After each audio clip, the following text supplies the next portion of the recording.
Mic check.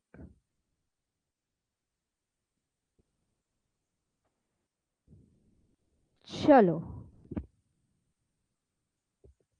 क्या मेरी आवाज क्लियर है? यस,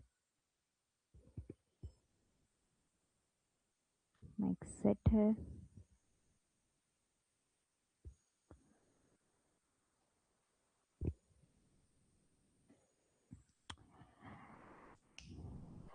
चलो, welcome back people to ECA YouTube channel. Last video I hope आप लोग सब ने देखा होगा, पार्ट 1, जिसमें मैंने चैप्टर नंबर 1 यानी कि पार्टनरशिप फाइनल अकाउंट्स, जो आपके बोर्ड पेपर में क्वेश्चन नंबर 7 12 मार्क्स के लिए आता है, क्वेश्चन नंबर 7 12 मार्क्स के लिए आता है, वो मैंने उसके इंपॉर्टेंट एडजस्टमेंट एज पर लास्ट 5 ईयर बोर्ड एनालिसिस करके मैंने वो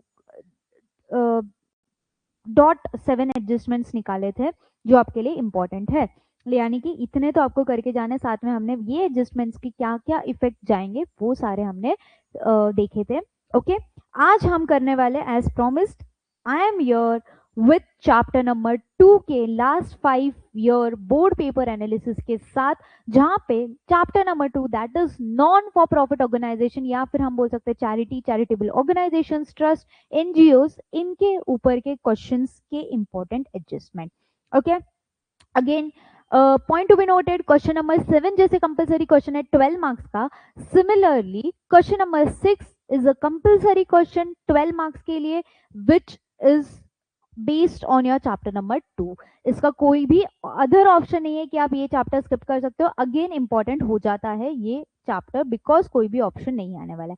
सो अगर मैं बोलूं अगेन, अगर 20 मार्क्स आपको कॉलेज देता है इंटरनल की तरह, 20 मार्क्स के आपके ऑब्जेक्टिव्स आते हैं बोर्ड पेपर में, 12 मार्क्स का हमने ऑलरेडी चैप्टर 1 के इंपॉर्टेंट एडजस्टमेंट्स कंप्लीट कर चुके हैं। आज हम और 12 मार्क्स सिक्योर करने की तरफ जा रहे हैं, जो है आपका चैप्टर नंबर 2। अगर इतना भी हमने अच्छे से किया, सो अगर मैं बोलूँ 40, 52 and 52 plus 12 that is 64 marks out of 100 तो आपके ही है।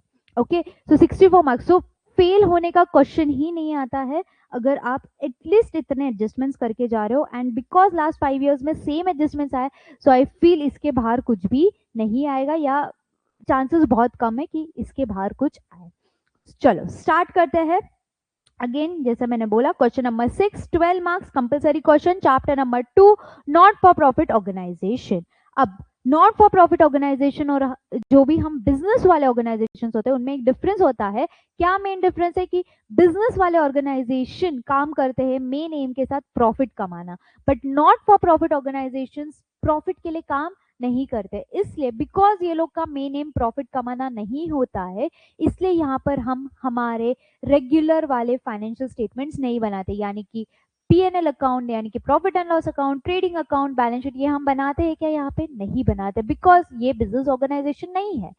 तो यहाँ पर हम क्या बनाते हैं मैम? यहाँ पर हम बनाते हैं income and expenditure account. Okay, because ये लोग का मेन एम प्रॉफिट करना नहीं है, तो income and expenditure account which is similar to your profit and loss account. Income वाले साइड पे इनकम चीजें जाएगी, एंड एक्सपेंडिचर साइड पे जितने भी खर्चे एनपीओ ने किए वो वाले जाएंगे।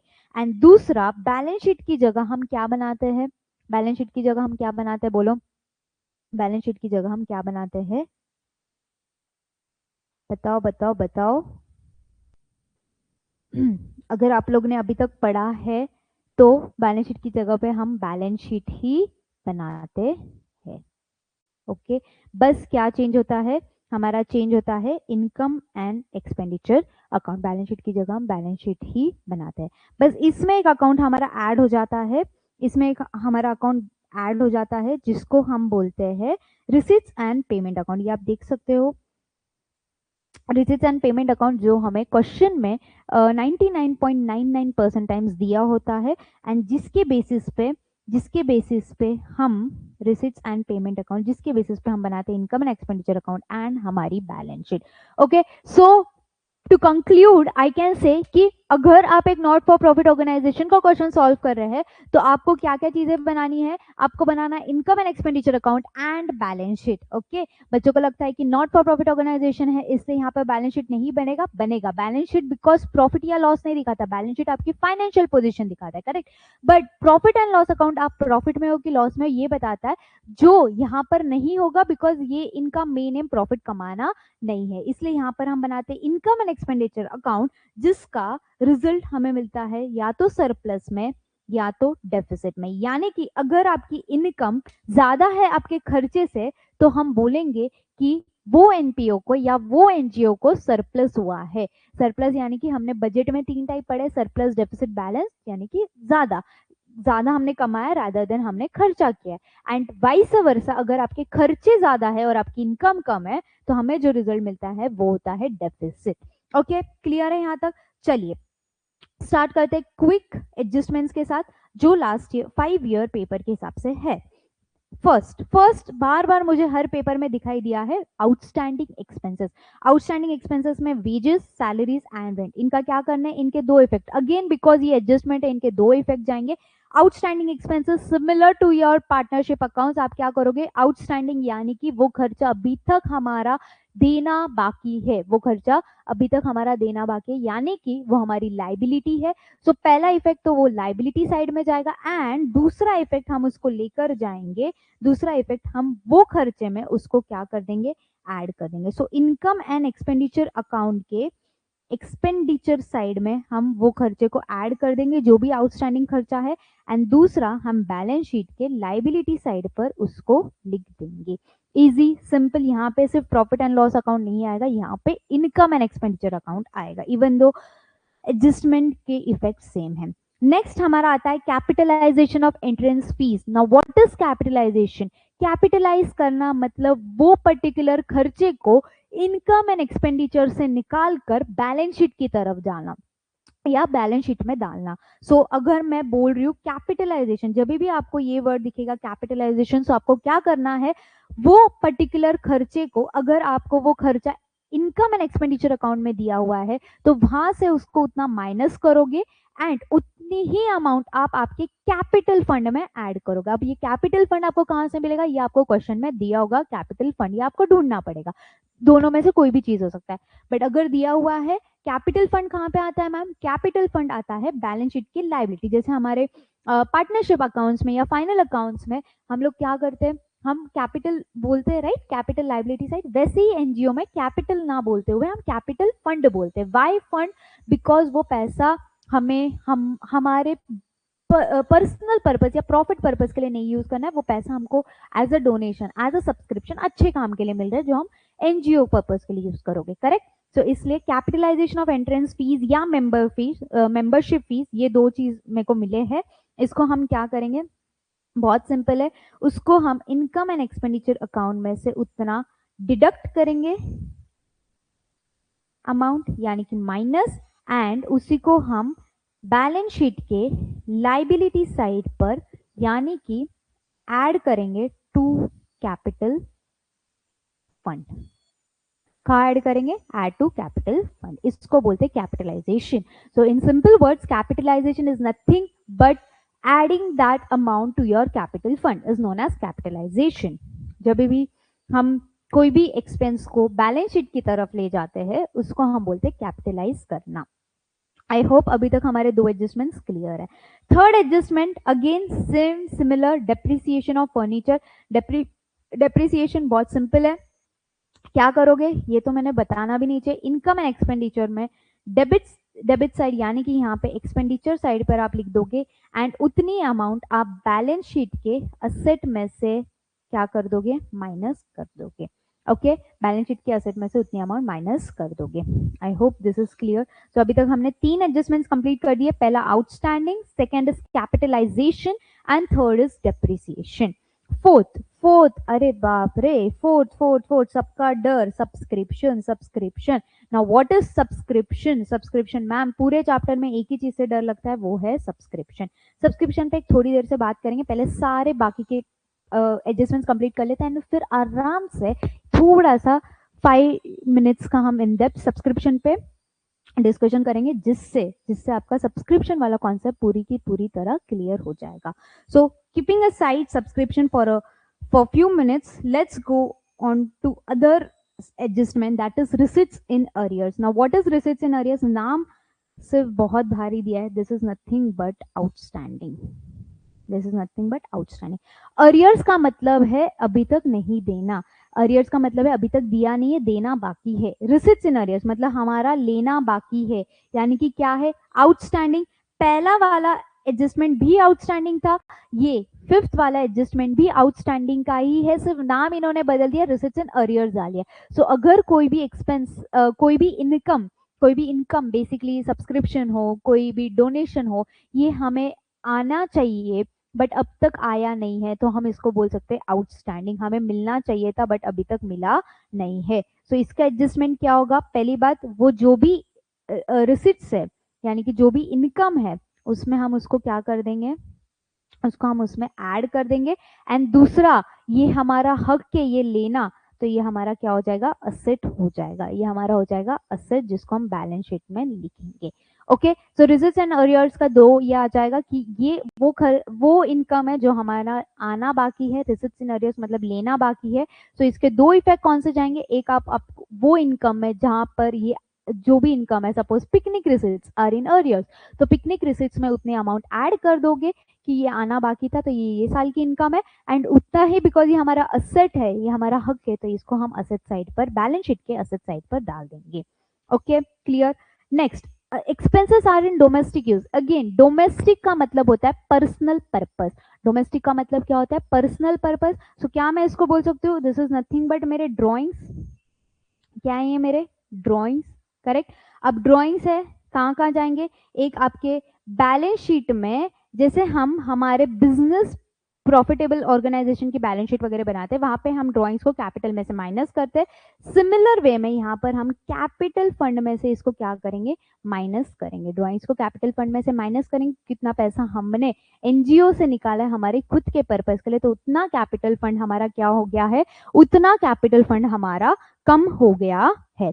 क्लियर. एंड सेकेंड इफेक्ट इसको हम डालेंगे, किधर डालेंगे? इनकम एंड एक्सपेंडिचर अकाउंट के एक्सपेंस साइड पर, बिकॉज ये एनजीओ के लिए क्या है?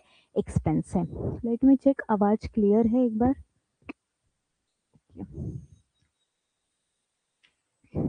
मेगा वॉइस ठीक है?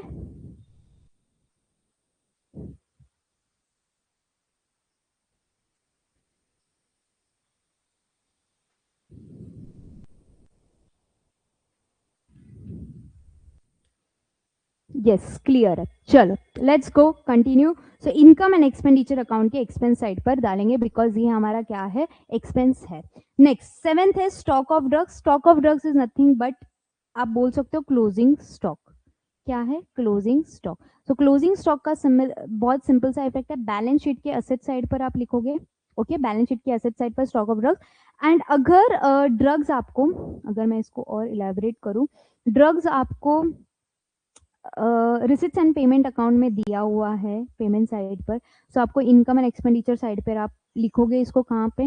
एक्सपेंडिचर साइड पे. करेक्ट, कि हमने ड्रग्स खरीदे थे. सो ड्रग्स आप लिखोगे, सपोज 12,000 हमने खरीदे थे, बट बिकॉज आपको एडजस्टमेंट में स्टॉक ऑफ ड्रग्स दिया है, सो मेक श्योर कि ये आपका क्लोजिंग स्टॉक है.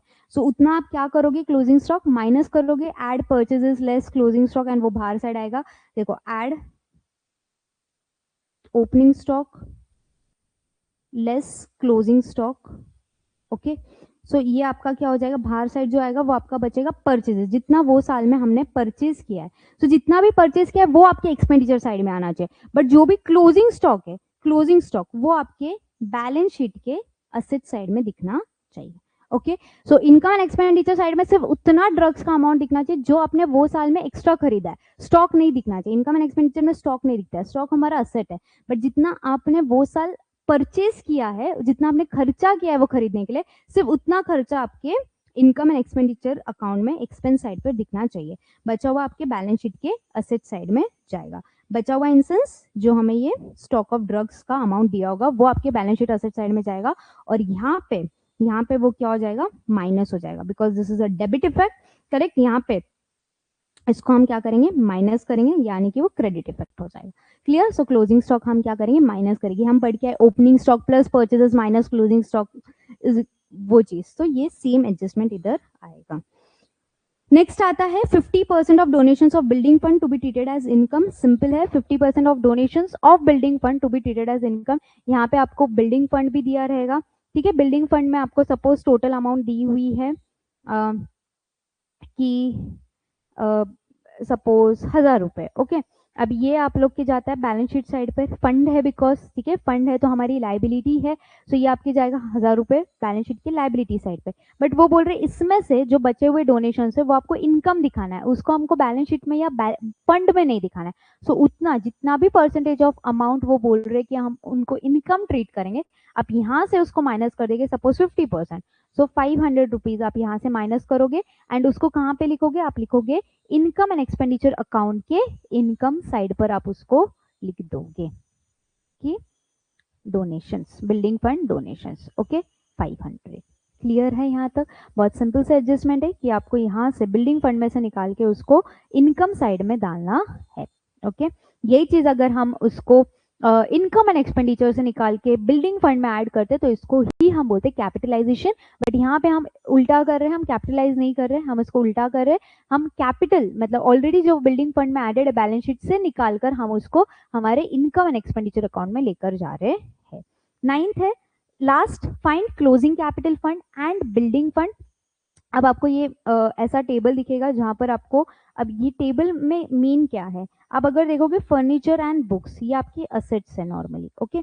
अब इनमें देखिए 2019 is your opening year, 2020 is your closing year, okay okay, this is your closing year. अब अगर हमें बैलेंस शीट और इनकम एंड एक्सपेंडिचर अकाउंट 2020 का बनाना है, तो आप देखोगे ओपनिंग में फर्नीचर का अमाउंट था 1,63,000 एंड क्लोजिंग में वो हो गया 1,50,000, यानी कि इन दोनों के बीच का जो डिफरेंस है, यानी कि इन दोनों के बीच का डिफरेंस डेप्रिसिएशन हो सकता है, करेक्ट, क्योंकि एसेट है। सो अब करना क्या, स्टार्ट में तो फर्नीचर 1,63,000 का आएगा, ओके, आपके बैलेंस शीट की असेट साइड में।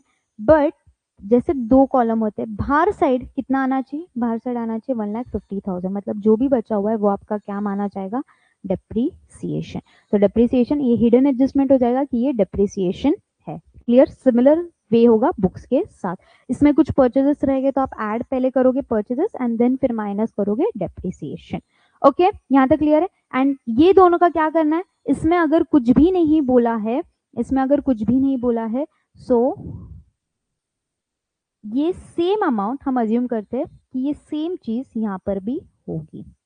अगर कुछ भी एडजस्टमेंट में अलग से नहीं बोला है तो सेम अमाउंट जो ओपनिंग का था वही क्लोजिंग का हो जाएगा, 3,05,500 एंड 4,13,500, यानी कि हम इसको ओपनिंग में यही कंसिडर करेंगे। सो बैलेंस शीट के लाइबिलिटी साइड में ये आपको ढूंढना है, इन शॉर्ट ढूंढना इन सेंस है कि जब आप इसमें ये तो ओपनिंग है, सो बैलेंस शीट की लाइबिलिटी साइड में कैपिटल फंड आप कितना लिखोगे, ये तो ओपनिंग ही लिखोगे 3,05,500। फिर इसमें आप सरप्लस रहेगा तो सरप्लस ऐड करोगे, करेक्ट, लेस करोगे ड्रॉइंग्स, अगर कोई ड्रॉइंग्स रहेगा तो करेक्ट, कोई डोनेशंस वगैरह रहेगा तो वो ऐड करोगे एंड फिर जो भी अमाउंट आएगा that will be your closing capital fund, correct. ये जो अमाउंट है ये आपका इसका आंसर होगा, that is closing capital fund and building fund. तो यहाँ पर इसको कुछ भी नहीं करना है, यहाँ पर ये ओपनिंग का ही आपको लिखना है एंड फिर इसमें सारे एडजस्टमेंट्स करना है। इवन बिल्डिंग फंड में जैसे अभी ऊपर दिया था कि हमें डोनेशंस जो है निकाल के वो करने हैं, सो सपोज आई अज्यूम 413,500 आपने बिल्डिंग फंड में लिखा बैलेंस शीट के लाइबिलिटी साइड में, ठीक है। इसमें से आपने इसमें डोनेशंस ऐड करोगे आप, थोड़े बहुत कुछ भी जो आपके रिसिप्ट एंड पेमेंट अकाउंट में दिए होंगे, सपोज 1000 रुपये मैंने ऐड कर दिया। अब इसमें से वो बोल रहे कि डोनेशंस माइनस करने, तो 500 मैंने माइनस कर दिया।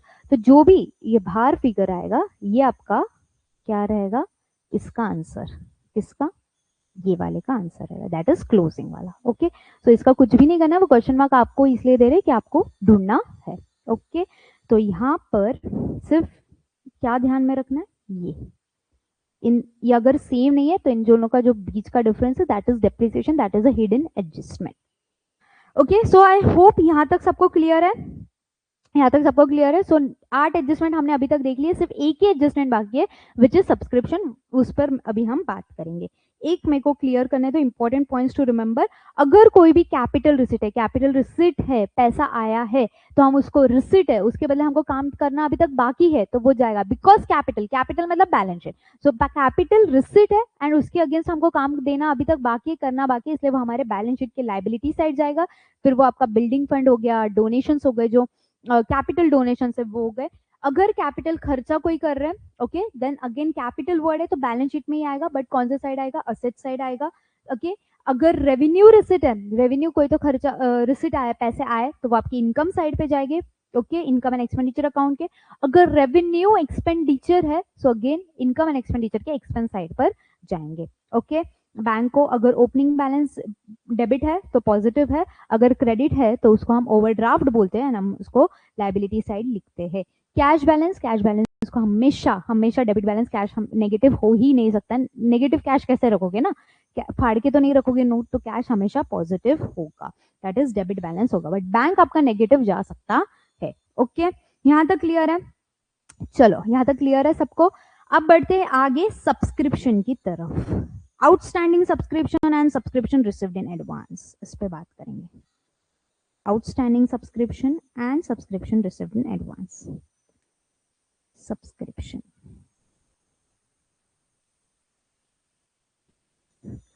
अब बहुत सिंपल है, देखिए जब भी हम इनकम एंड एक्सपेंडिचर अकाउंट बनाते हैं, सब्सक्रिप्शन हमें पता है हमारा क्या है, हमारा इनकम है कि एक्सपेंडिचर है? हमारी इनकम है, ओके, हमारी इनकम है। अब जब भी हम सब्सक्रिप्शन की इनकम नोट डाउन कर रहे हैं, ये मेक श्योर करो कि हमें जो सब्सक्रिप्शन वो पर्टिकुलर ईयर में मिला है, सपोज आपको 3 साल दिए, 2016-17, 2017-18, 2018-19, 1000, 2000, 3000, करेक्ट। अब जो हमको income and expenditure account question ने बनाने बोला है, वो बोला है फॉर द ईयर 2017-18, कौन सा ईयर? 2017-18। मतलब हमारे लिए सब्सक्रिप्शन की कौन सी अमाउंट रेलेवेंट है? हमारे लिए सिर्फ वो साल रेलेवेंट है जिसका हमें इनकम एंड एक्सपेंडिचर और बैलेंस शीट बनानी, यानी कि मेरे लिए 17-18। बट यहाँ पर दिख रहा है कि मुझे सब्सक्रिप्शन 16-17 के लिए भी मिला है, मुझे सब्सक्रिप्शन 17-18 में भी मिला है, मेरे को सब्सक्रिप्शन 18-19 में मिला है। बट बच्चों मुझे बताओ, मेरे लिए ये साल की इनकम, मेरे लिए सब्सक्रिप्शन कितनी मिली है? मेरे को ये साल की जो मुझे एक्चुअल में ये साल के लिए मिली है वो है 2000। कितनी मिली है? 2000।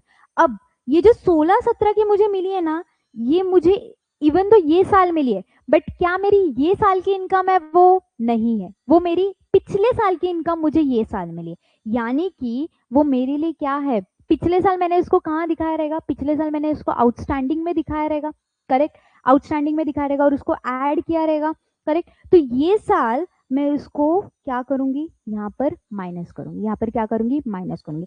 सिमिलरली तो ये मेरी प्रीवियस ईयर की, इससे मुझे कोई भी लेना देना है क्या? नहीं।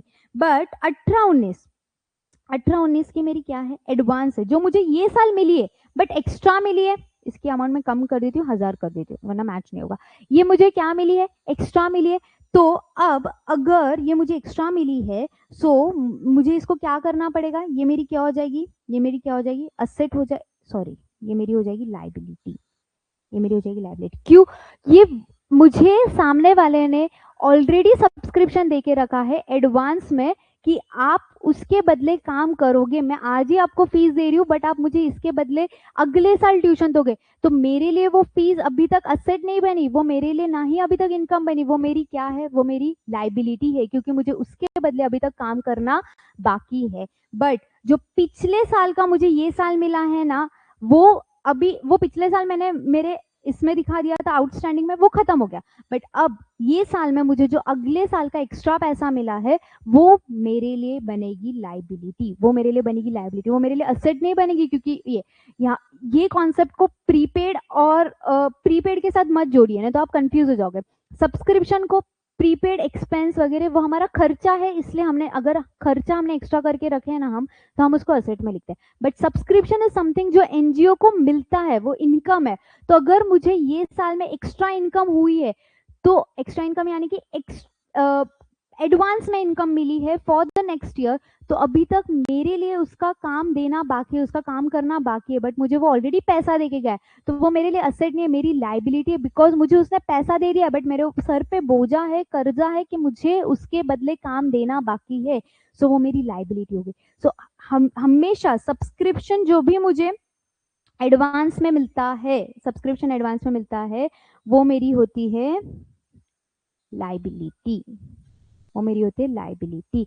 बट जो भी आउटस्टैंडिंग सब्सक्रिप्शन है या सब्सक्रिप्शन इन अरियर्स है, जैसे लास्ट ईयर का सब्सक्रिप्शन मुझे अभी तक नहीं मिला है, या फिर ये साल का सब्सक्रिप्शन अभी तक मेरे को नहीं मिला है, जिसके बदले मैंने काम कर लिया है बट अभी तक पैसा नहीं है, वो मेरा असेट है। क्यों? क्योंकि मेरा हक के वो सब्सक्रिप्शन लेना, मैंने उसके बदले काम कर लिया है। सो आउटस्टैंडिंग सब्सक्रिप्शन या फिर receipts in arrears is my asset, but advance में जो सब्सक्रिप्शन मुझे मिला है वो मेरी लाइबिलिटी है। तो सिर्फ ये दोनों आपके बैलेंस शीट में जाते हैं, बाकी आपकी जो भी इनकम एंड एक्सपेंडिचर अकाउंट में एडजस्टमेंट होगा वो सिर्फ और सिर्फ ये साल से रिलेटेड होगा, जो साल की आप बैलेंस शीट और इनकम एंड एक्सपेंडिचर अकाउंट बना रहे हो। यानी कि अगर ये 2000 में उन्होंने एडजस्टमेंट में दिया है कि जो ये 2000 है, इसमें अगले साल का एडवांस वाला जो रिसीव हुआ अमाउंट वो इंक्लूडेड है, तो आप यहाँ पे माइनस करो कि एडवांस वाला जो अगले साल का है ना वो माइनस करो, क्योंकि मुझे इसमें नहीं चाहिए। बट अगर कुछ भी नहीं दिया ना तो आप उसको कुछ भी करोगे क्या? नहीं करोगे। बट अगर यही पे आपको दिया है कि बैलेंस शीट में कि एडजस्टमेंट में आपको दिया है कि जो सब्सक्रिप्शन है उसमें ये साल का 1000 रुपए अभी तक मिला नहीं है, यानी कि अरियर्स में है, वो ये साल का है और मिला नहीं है, तो आप इसको क्या करोगे? अरियर्स में ऐड करोगे या आउटस्टैंडिंग बोल के ऐड करोगे 1000 रुपए। करेक्ट, बिकॉज वो ये साल का है जो हमें नहीं मिला।